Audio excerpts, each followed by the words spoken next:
What's up, DC Nation? Welcome back to another video. And guys, like the video, give a big thumbs up. If you're new to the channel, make sure you subscribe to all these great DC Comics content every day that you don't want to miss. Now guys, we just went over Batman Red Death. That's technically the first in the Evil Batman, but we already went over the Devastator and Batman Who Laughs. But after Red Death, we have Batman the Murder Machine. Now this is pretty much like a Batman cyborg hybrid, and it's actually pretty cool, guys. It has a really cool look, a dope cover right there, and I'm going to pretty much explain and review it. And we'll see how the Batman Who Laughs gets involved with this, and how the Murder Machine pretty much attacks Cyborg on pretty much the positive multiverse. So yeah guys, enough of this intro, let's get to Batman the Murder Machine, number 1.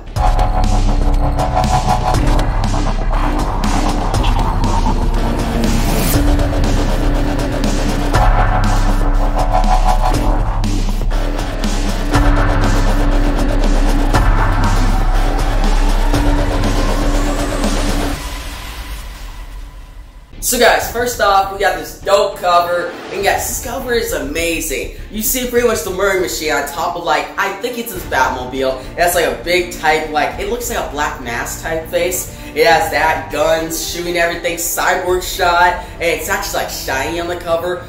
Green Lantern's trying to shoot it, take it down. Flash is shot as he's running. You see Wonder Woman, she's shot. You see Superman, he's shot. Aquaman's trying to do something there in like the right. But all of them are trying to stop Murder Machine on this cover, but they're all getting shot by like the blast from his Batmobile, I'm thinking. But guys, it looks really cool and dope. I'm excited to explain this issue. Now, diving in, we see on Earth Zero, which guys, Earth Zero is our multiverse, so on the Earth that all the superheroes are. And this is like pretty much at Star Labs in Detroit, and we see Silas Stone, who's Cyborg's father.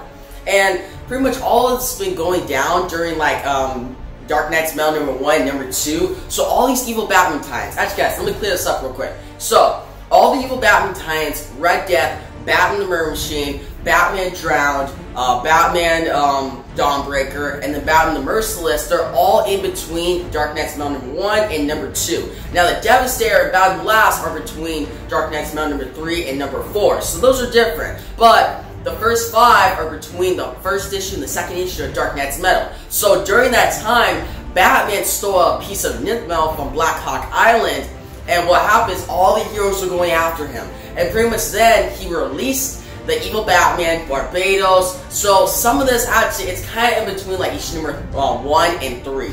So during that time that issue number 2 in Barbados has come onto the world, all the evil Batman are let loose. And Cyborg knows this. He's telling Silas Stone, his father, hey, get out of there. Don't be in Star Labs. And Silas is like, hey, I'm trying to help out. I can do this. Star Labs is very protected. I'm not going to get hurt. Detroit is fine. You don't have to worry about anything. He's like, I've been studying this Nith Metal. Nith Metal is pretty much this whole thing that this whole storyline is based upon. And guys, Nith Metal can pretty much kill the evil Batman. They can actually pretty much destroy them. That's how the heroes beat them. But Hero Silas doesn't know about that. All these heroes don't know about Nith Metal. It's actually kind of confusing to them. And that's what Batman's trying to figure out. And that gets them in danger.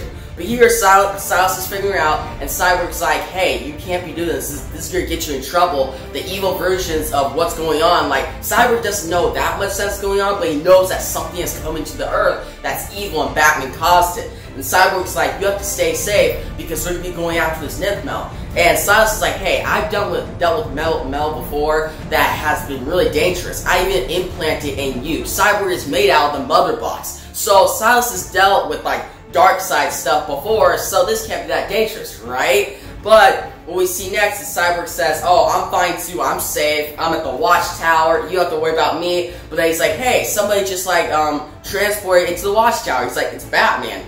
And he goes up to walk through. He's like, okay, I won't need your help, Dad. And Cyborg's like, we can get help from Batman. And Cyborg then goes up to Batman, and we don't know who this Batman is. He's like, oh wow, did you get a new makeover? You look kind of like me a little bit.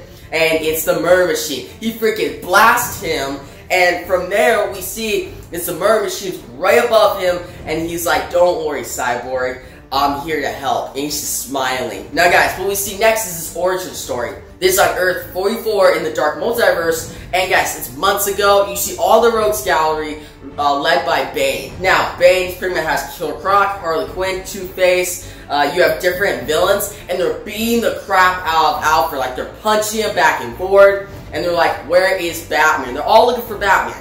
And Alfred's like, I don't know who Batman is. Alfred's trying to cover for Bruce, and then Bane's like, I know what'll make him talk, and he picks up Alfred and then breaks him on his knee. Like, he pretty much breaks his back right there. Harley Quinn, all these villains are laughing.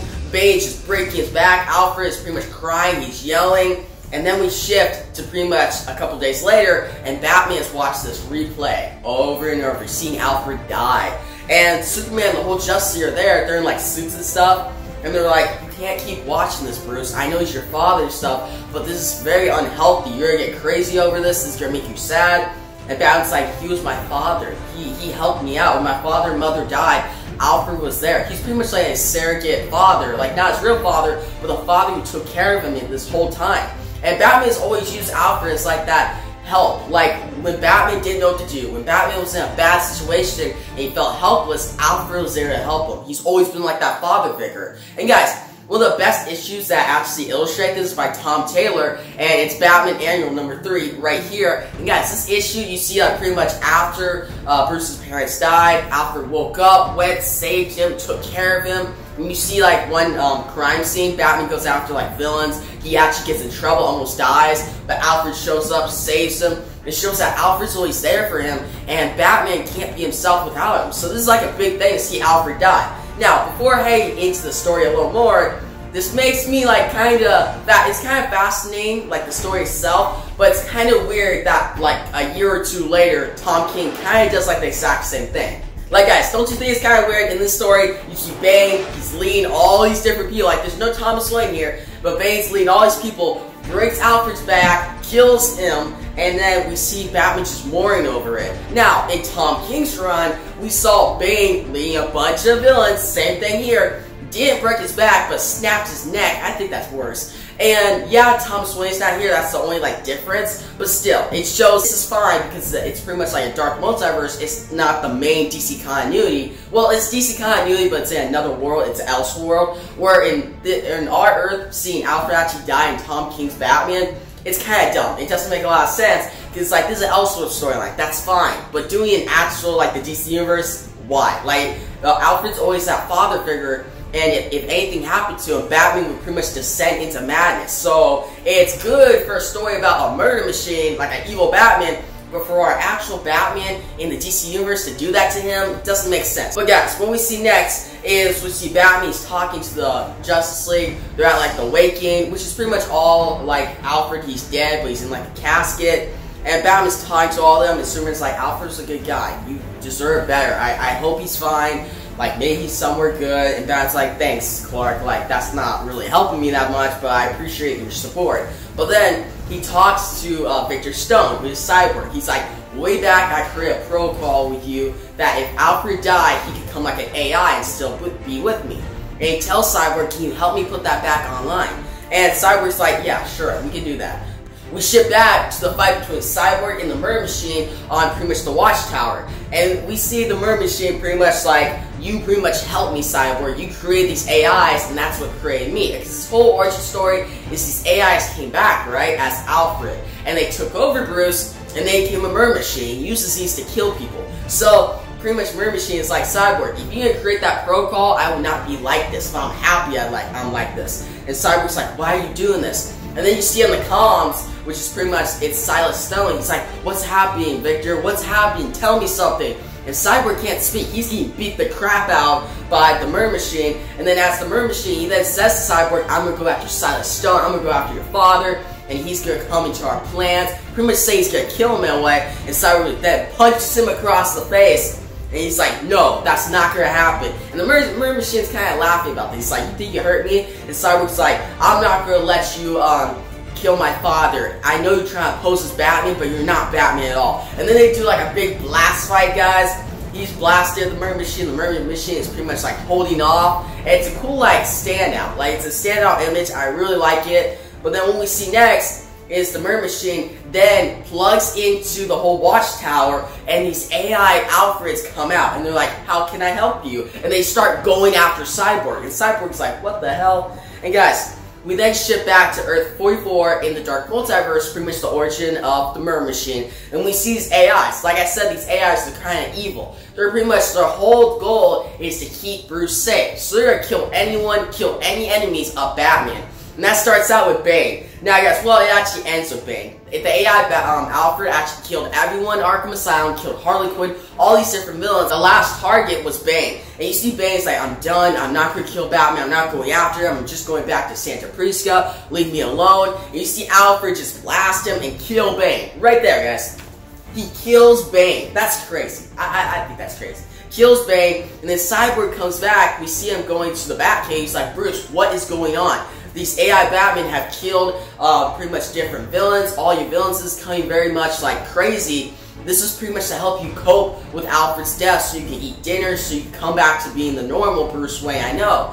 And Bruce is like, I know, he's doing some bad stuff, but I can talk to this AI Alfred. I can talk to him and change him back to good. And Cyborg's like, no you can't, this is a robot. This robot doesn't know anything about compassion, it doesn't have a soul. That's the difference, guys. The real Alfred has soul, he knew what's right and wrong. This robot Alfred, all these AIs, don't at all. So what we see next is Cyborg's like, we have to destroy this thing. We have to destroy the AI, the Alfreds. And Batman's like, no, I can't lose him again. Batman's kind of like, no, even if Alfred does bad stuff, I can't lose him again. Cyborg's like, okay, you do what you have to, but don't let the Alfreds in. So pretty much right now, these evil Alfreds, these AIs, are outside the Batcave, and if Batman just rings a bell, they'll come in. And Cyborg's like, don't do that. I'll get the Justice League, and then we can plan this out and deal with it.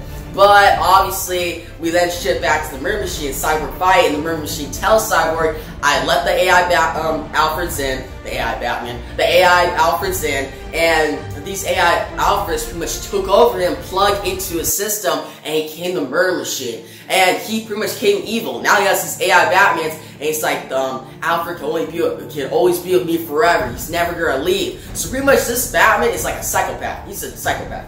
And we see Cyborg blasting him. He's blasting the evil Batman back and forth. He's like, I won't let you take over Detroit. I won't let you do bad stuff. And the Murder Machine's like, you still don't get it, Victor. You fought to the end. You have the powers. You have potential to be the best Justice League member. You'd be very powerful. But the fact that you hold back, the fact that you don't kill, can pretty much release you to be the weakest member of the Justice League. He's pretty much like taunting Cyborg. And Cyborg's like, no. Cyborg's getting kind of anxious. He's like, no, you can't do this. And then Murder Machine reveals to Cyborg, hey, you might think that you have like the power to fight me off, because Cyborg tells him, hey, I'm taking over the Watchtower, and you're pretty much stuck in my trap. But the Murder Machine's like, no, I took it over, and now he actually takes over all like the systems, all like the AI, everything, and actually gets to Detroit. He gets to the Star Labs, gets Silas Stone, and is supposedly like killing him. And he's going throughout Detroit, killing different people like these robots. And Cyborg just shouts, no! He's just blasting. He's like, what's going on? I can't stop. He's like, I won't let you do this. And the Murder Machine's like, ha, you're the same